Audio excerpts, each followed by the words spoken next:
This lesson is to show you how to recolor a pattern brush. So anytime you create a pattern brush like we did with this beaded look, remember you draw a stroke line with a no fill and only a stroke color. You go to window brushes, and then any design that you dragged into your brush window, that stroke line can become that brush, and you'll see that it repeats. So if you create a new brush, you want to make sure that, I'm going to double click into it. When I clicked and dragged in that little solitary bead into the brush window, I made sure to do a couple settings that you'll see in an earlier video. But the really important part, if you ever want the flexibility to recolor any pattern brush that you create, you want to go under coloration method and click on tints and shades.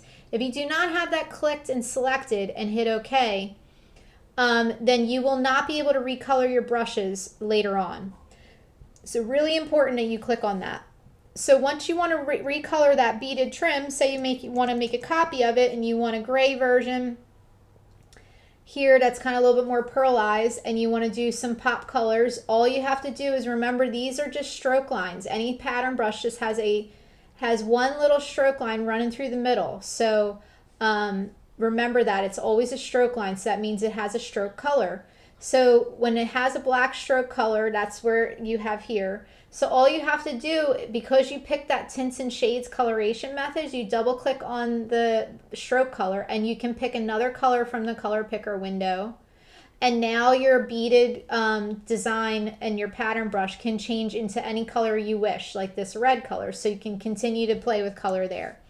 Any of those other loose beads that we created using the shape tool, like this is the polygon one, this is one that we used using the star, you actually can just automatically, because they came from that same pattern brush here, this pattern brush actually helped make these new beaded designs. You can just do the same thing. You double click on it, select the bead, and then double click on it and pick something from the color picker window, and you can see how it can easily just change. So that's how you recolor any kind of pattern brush using Illustrator.